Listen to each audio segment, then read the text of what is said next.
오늘 함께 나눌 말씀은 역대상 10장 13절에서 14절 말씀입니다.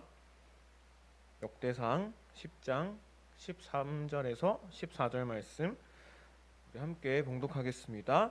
사울이 죽은 것은 여호와께 범죄하였기 때문이라. 그가 여호와의 말씀을 지키지 아니하고 또 신접한 자에게 가르치기를 청하고 여호와께 묻지 아니하였으므로 여호와께서 그를 죽이시고 그 나라를 이새의 아들 다윗에게 넘겨 주셨더라. 아멘. 오늘 설교 말씀이 조금 독특하죠? 네, 띵동 급커브 구간입니다. 속도를 줄이세요. 이 제목에는 사연이 있습니다. 하루는 제가 서울로 이제 운전을 하고 있었어요. 이른 아침이라서 차가 엄청나게 막혔습니다. 강변북로가 얼마나 막힌지 다들 아실 거라고 생각해요. 근데 이제 약속 시간이 있는데 길이 뚫릴 기미가 안 보이는 거예요. 그래서 너무 조급했었는데 이제 그 강변북로에서 살짝 빠지니까 길이 뻥 뚫려 있었습니다. 그래서 신나서 됐다 엄청 밟았죠. 막 그 8, 90으로 막 밟아버렸습니다. 근데 이제 커브길을 도는데 내비게이션에서 알람이 이제 나오는 거예요. 이제 급커브 구간이니까 속도를 줄이세요 하는데 저는 늦었는데 뭐 줄일 새가 어디 있어요. 차도 없는데 신나서 더 밟았습니다. 더 밟아서 커브길을 지나는 순간 바로 앞에 차들이 멈춰 있는 거예요. 근데 이게 브레이크를 밟는다고 멈출 수 있을지 모르겠습니다. 그래서 일단은 밟았어요. 밟는데 격차가 안 줄어들어요. 더 밟았습니다. 근데도 이게 멈출 기미가 안 보여요. 그래서 있는 대로 꾹 밟고 이제 뒤에서 막 물건들 쏟아진 소리가 들리고 그제서야 깻잎 한 장 차이로 멈출 수 있었습니다. 정말 그날 부딪혔으면 뉴스에 크게 나왔을 텐데 정말 주님 감사합니다. 지금 살려주셔서 감사합니다. 하고 나서 생각해 보니까 이게 괜히 경고가 있는 게 아니구나. 이 구간에서 괜히 속도를 줄이라고 하는 게 아니구나. 그걸 깨닫게 되었습니다. 마음이 너무 조급하다 보니까 빨리 가려고 했는데 그러다가는 이제 주님께도 빨리 가겠더라고요. 근데 이거를 고등어를 보면서도 느낍니다. 저는 요즘 그 유튜브로 낚시하는 영상을 즐겨보고 있어요. 근데 이 고등어 낚시를 보면은 진짜 빠릅니다. 근데 고등어가 얼마나 빠른지 어부들은 고등어를 이렇게 총알, 고속철도 그렇게 부른대요. 그런데 이 고등어가 속도만 빠른 게 아니고 성격도 굉장히 급하다고 합니다. 어느 정도냐면 이제 그 낚시꾼들이 잡아서 이제 보여줘요. 이 고등어는 뭐 특징이 어떻고 하는 그 잠깐 사이에 얘가 이미 가버립니다. 이제 그 정도로 성격이 급한데 그 잠깐의 순간에 사람 손에 잡혀 있다는 거, 못 벗어난다는 그 스트레스 때문에 그렇게 이제 일찍 가버리는 거라고 해요. 거의 물 밖으로 나오자마자 죽습니다. 오죽하면은 고등어가 이제 살아있을 때도 썩는다, 그렇게도 부른다고 해요. 이걸 보면서 진짜 빠른 만큼 우리가 빨리 가버릴 수도 있겠다, 이제 그런 걸 깨달으면서 삶을 살아가는 데 있어도 우리가 너무 조급한 것이 좋은 게 아니겠구나, 적당한 속도를 우리가 지키는 게 좋겠구나 깨닫게 됩니다. 오늘 말씀에서도 우리 그리스도인들도 적당한 속도를 지키는 것이 중요하다고 말씀하고 있는데 특히 하나님과의 관계에 있어서 그렇다고 합니다. 우리 함께 말씀을 다시 한번 읽어볼까요? 역대상 10장 13절에서 14절입니다. 시작. 사울이 죽은 것은 여호와께 범죄하였기 때문이라. 그가 여호와의 말씀을 지키지 아니하고 또 신접한 자에게 가르치기를 청하고 여호와께 묻지 아니하였으므로 여호와께서 그를 죽이시고 그 나라를 이새의 아들 다윗에게 넘겨 주셨더라. 아멘. 오늘 말씀을 보시면 이스라엘의 첫 번째 왕 사울이 죽고 난 뒤에 사울이 어떤 왕이었는지를 평가하고 있습니다. 우리가 위인전 같은 그 책들을 보면은 마지막에 그 사람의 생애에 대해서 평가를 하죠. 예를 들면 세종대왕의 위인전에는 세종대왕은 백성들을 사랑하는 굉장히 어진 왕이었습니다. 이런 문구들이 들어가 있죠. 그럼 역대기는 사울을 어떻게 평가하고 있나 보니까 오늘 본문 말씀에 사울은 여호와의 말씀을 지키지 않고 신접한 자에게 가르치기를 청하고 여호와께 묻지 않았다, 그렇게 평가하고 있습니다. 심지어는 그런 이유들 때문에 죽었다고까지 말하고 있습니다. 완전 혹평을 하고 있죠. 이 정도면 최악이라고 해도 과언이 아닙니다. 저희가 생각해 봤을 때 이스라엘의 첫 번째 왕으로 세워질 정도면 하나님께 굉장히 인정받은 사람이라는 건데, 이스라엘 사람 중에서 제일 나은 사람이었다는 걸 텐데 왜 사울은 끝에 가서 이런 평가를 받게 된 걸까요? 그 원인을 한번 찾아보려고 합니다.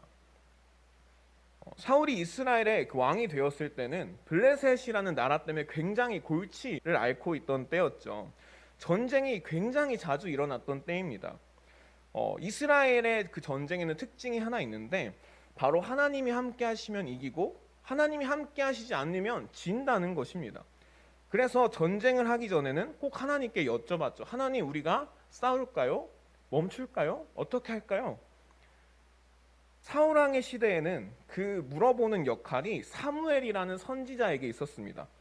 사무엘 선지자가 하나님의 뜻을 구하고 받아서 왕에게 전하면 왕은 그것을 따라서 백성들을 이끄는 방식이었죠. 처음에는 이게 잘 이루어졌습니다. 그래서 하나님의 이끄심을 따라서 블레셋에게도 승리를 거두고 있었죠. 그런데 어느 날 블레셋 사람들이 또 쳐들어왔는데 이번엔 수가 꽤 많습니다. 블레셋도 이제 얻어맞다 보니까 좀 열이 받은 것 같아요. 이스라엘 사람들이 보니까 이건 못 이길 것 같아요. 있는 뭐 병사 없는 사람들 다 모아온 것 같습니다. 그래서 어떤 사람들은 숨기도 하고 도망치기도 하고 그럴 정도로 분위기가 완전히 꺾여 버렸죠. 근데 그 사울 왕이라고 뭐가 다르겠습니까? 왕이라고 뭐 좀 더 자신감이 있었을까요? 똑같았을 겁니다. 마음이 막 조마조마하죠. 그래도 여태까지 하나님 덕분에 힘든 싸움도 잘 이겨내 왔는데 이번에도 괜찮지 않을까, 이런 생각은 있어요. 자, 그럼 우리가 지금까지 했던 대로 해야죠. 사무엘 선지자가 와서 하나님께 여쭤보면 하나님이 어떻게 해라 하시고 사울 왕은 그대로 하면 됩니다. 그런데 문제는 사무엘 선지자가 아무리 기다려도 안 오는 거예요. 약속한 시간이 되어도 안 옵니다. 그럼 좀 더 기다려봐야지. 그래도 오지 않습니다. 그럼 백성들이 어떨까요? 더 불안해하죠. 야, 이거 도망간 거 아니야? 지 먼저 도망간 거, 이런 생각했을 거예요. 사울은 어땠겠어요? 나름 대장인데 내가 이 사람들 이끌고 괜찮다고 막 다독이다가도 야, 이거 진짜 큰일 났다. 마음이 점점 더 조급해지고 불안해졌을 거예요. 사무엘 선지자가 오기 전에 블레셋이 공격해 오면은 진짜 무방비 상태로 당하는 거잖아요. 그래서 사울이 어떤 선택을 했죠? 큰맘 먹고 스스로 하나님께 제사를 드립니다. 뭐 우리가 항상 말하잖아요. 우리가 마음의 중심이 중요하다. 형식보다 마음이 중요하다 이러는데 뭐 어떻습니까? 왕이 좀 제사 좀 드리면 어때요? 선지자 좀 대신하면 어때요? 그런데 참 타이밍이 묘하죠. 제사가 끝나자마자 사무엘 선지자가 도착했습니다. 사무엘 선지자가 멀리서부터 이렇게 와서 보는데 막 연기가 이미 피어오르고 있고 사람들이 모여 있고 막 이상해요. 그래서 가까이 와 보니까 사울이 뭔가 사고를 친 것 같습니다. 그래서 물어보죠.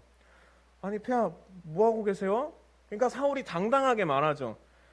왜 이렇게 늦으셨어요? 기다려도 안 오길래 그냥 내가 제사 드려버렸죠. 이렇게 막 자신감 있게 당당하게 말하고 사울은 사무엘한테 된통 깨집니다. 아주 있는 욕을 다 먹어요. 왜죠? 하나님께 제사 드리는 것은 왕에게 맡겨진 일이 아니었기 때문이죠. 하나님은 그걸 왕에게 하라고 명령하시지 않았습니다. 사무엘 선지자에게 맡기셨죠.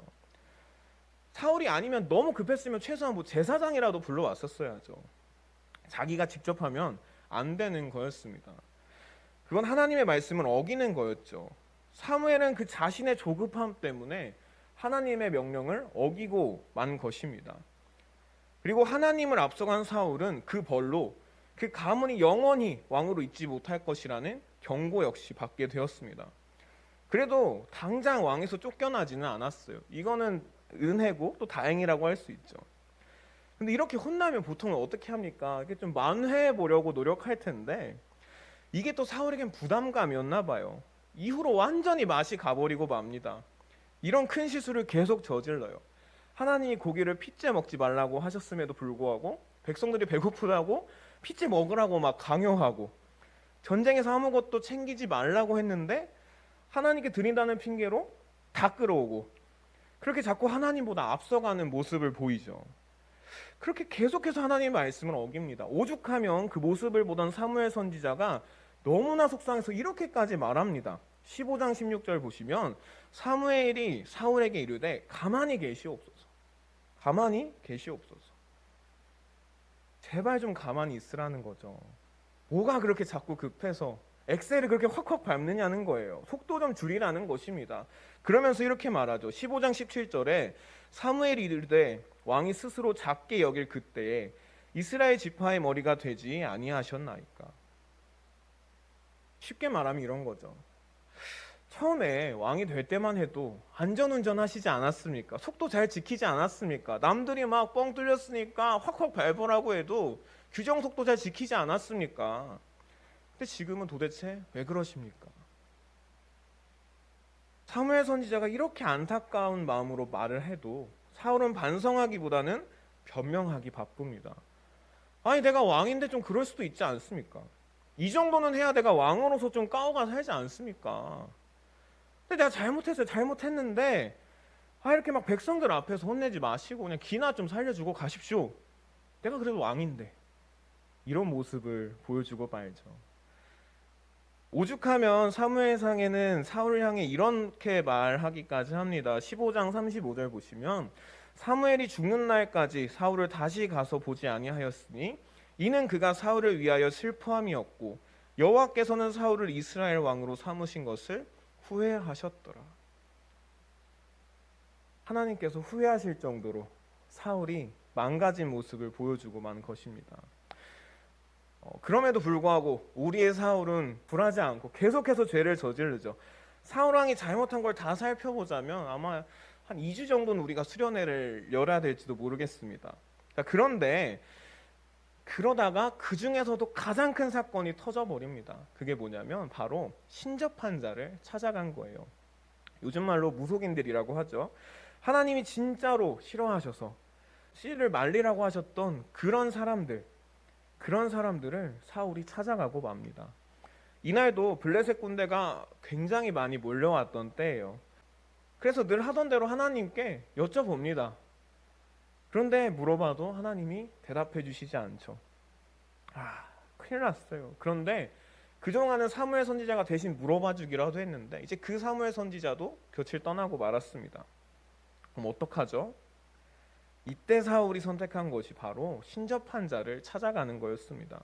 오늘로 따지자면 제가 또는 우리 목사님이 기도하시다가 하나님 응답이 없으시네 하고 교회를 나와서 점집으로 찾아가는 그런 모양인 것이죠. 근데 이게 얼마나 심각한 거라면 하나님이 정말 싫어하시는 일이란 말이에요. 어느 정도냐면 이게 어느 정도 사건이었냐면 그 신접한 자를 찾아가니까 이 사람이 아니 이 양반이 왜 왔지? 오히려 위화해할 정도로 오히려 놀랄 정도로 이게 참 뜻밖의 일이었단 말이죠. 그러면서 나를 죽이려고 왔나? 근데 또 보니까 또 그런 것도 아니에요. 그럼 왜 왔지? 진짜 이게 왜 왔지? 이러면서 어항이 벙벙해질 정도의 일이었습니다. 완전히 맛이 가버린 사울은 또다시 조급함으로 하나님을 기다리지 못하고 죄를 저질러 버리고 만 것이죠. 사울의 이런 조급한 모습은 그가 죽을 때까지도 계속됩니다. 결국 블레셋 군대와 붙다가 죽을 위기에 처했습니다. 그런데 그 순간에도 사울은 하나님을 찾지 않죠. 그럼 그때 사울이 무엇을 찾았느냐? 자기 자존심 살릴 방법을 찾았습니다. 블레셋하게 잡혀가거나 블레셋 군대 손에 죽으면 이건 진짜 처참할 게 눈에 보이거든요. 모든 사람 앞에서 막 망신당하고 굴욕당하다가 비참하게 죽고 비참하게 최후를 맞이할 게 막 눈앞에 보이니까 부하한테 네가 날 죽여라 그렇게 말합니다.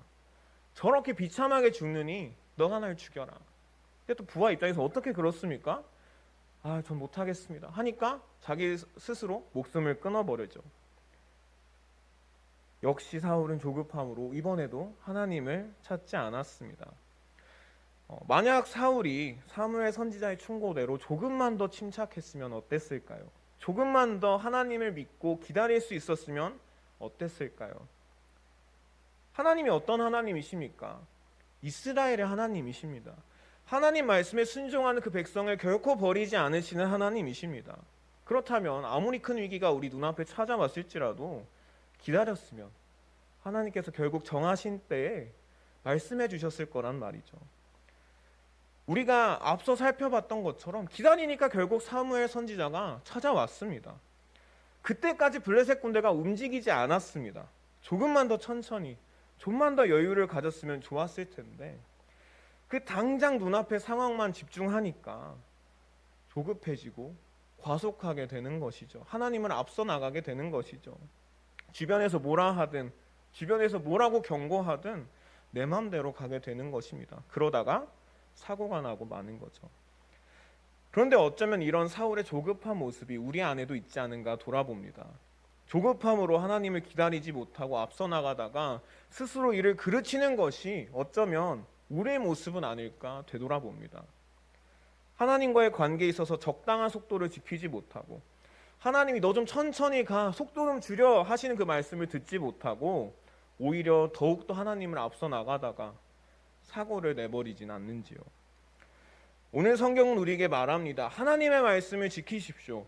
하나님의 말씀을 들으십시오. 하나님을 찾으십시오. 이것은 우리가 조급하면 할 수 없는 일입니다. 때로는 차분히 기다려야 하고요. 때로는 느리더라도 부지런히 가야 합니다. 우리가 무리하면 사고가 나기 마련입니다. 우리에게 길을 안내해 주시는 그 음성에 우리는 귀를 기울여야 합니다. 그러면 결국 우리에게 필요한 것은 믿음입니다. 기다릴 수 있는 믿음입니다. 하나님께서 우리에게 정말로 좋으신 하나님이라면, 그것을 믿는다면 우리는 하나님의 그 말씀을 지키기 어렵더라도 지키려고 할 것입니다. 하나님께서 우리에게 응답하신다는 걸 우리가 믿는다면 우리는 그분께 여쭤보고 차분하게 대답을 기다릴 수 있을 것입니다. 하나님께서 우리와 함께 하신다는 걸 믿는다면 우리는 어떤 위기 가운데서도 하나님을 찾을 수 있을 것입니다. 결국 사울이 하나님으로부터 벗어나게 된 이유는 하나님을 향한 신뢰가 부족했던 것이기 때문이었죠. 하나님에 대한 신뢰가 무너지면서 조급해지고 그래서 자꾸 앞서 나가려고 하고 그렇게 망가져버리고 만 것입니다. 그래서 우리는 우리에게 말씀하시는 그 하나님의 안내에 귀를 기울이며 적당한 속도를 지키면서 살아가야 합니다. 우리가 하나님보다 앞서 나가지 않기를 우리 주님은 원하고 계십니다. 하나님의 말씀을 듣고 지키고 하나님을 찾고 그럴 수 있는 믿음이 우리에게 있다면 우리 눈앞에 정말 위태로운 상황이 펼쳐졌을지라도 정말 우리가 그 생명의 위협을 겪는 위기에 처했을지라도 남들은 다 조급해져서 스스로 우리가 무언가를 해야 된다 목소리를 내는 그 상황일지라도 우리는 좀 더 느긋하게 조금 더 인내하면서 하나님을 기다리고 하나님을 바라볼 수 있을 것입니다. 또 그것이 바로 우리가 하나님과 동행하는 방법이기도 합니다. 하나님과 우리가 함께 할 수 있는 방법은 적당한 속도를 유지하는 것입니다. 그 적당한 속도가 지켜질 때 우리는 함께 하시는 하나님을 경험하게 될 것입니다. 함께 하시는 하나님, 우리 곁에 계신 하나님을 발견할 수 있을 것입니다. 사울이 그 속도를 잘 지켰을 때는 그 위협적인 블레셋 군대를 쳐부시고 다녔듯 우리도 하나님과 동행할 수 있게 될 것입니다. 사랑하는 여러분, 주님께서는 우리에게 조급하지 말라고 말씀하십니다. 하나님을 조금만 더 믿어보라고 말씀하십니다. 조금만 더 기다려보라 말씀하십니다. 하나님의 때를 기다릴 수 있는 그런 믿음이 있는 저와 여러분이 되기를 우리 주님께서는 원하고 계십니다. 기도하겠습니다. 주님 감사합니다. 언제나 우리와 함께 하시고 우리를 돌보시는 주님, 우리가 주님을 향해 조금만 더 기다리고 조금만 더 신뢰하며 조금만 더 인내할 수 있는 믿음을 가지길 원합니다. 주님, 우리가 스스로 조급하여져서 주님을 앞서 나가지 않도록 우리를 붙잡아 주시옵소서. 결국 우리에게 찾아오시고 결국 우리를 도와주시고 결국 우리를 승리하게 하시는 그 주님을 신뢰하며 기대하고 인내할 수 있는 우리가 될 수 있도록 믿음을 더하여 주시옵소서. 우리 삶이 어렵습니다. 우리 당장의 눈앞에 위기가 찾아왔습니다. 그러나 우리가 그 상황에 집중하는 것이 아니라 그 상황을 넘어서 우리에게 찾아오고 계시는 주님, 우리를 위해서 좋은 것을 준비해 놓으신 그 주님의 때를 바라볼 수 있는 믿음의 눈을 허락하여 주시옵소서.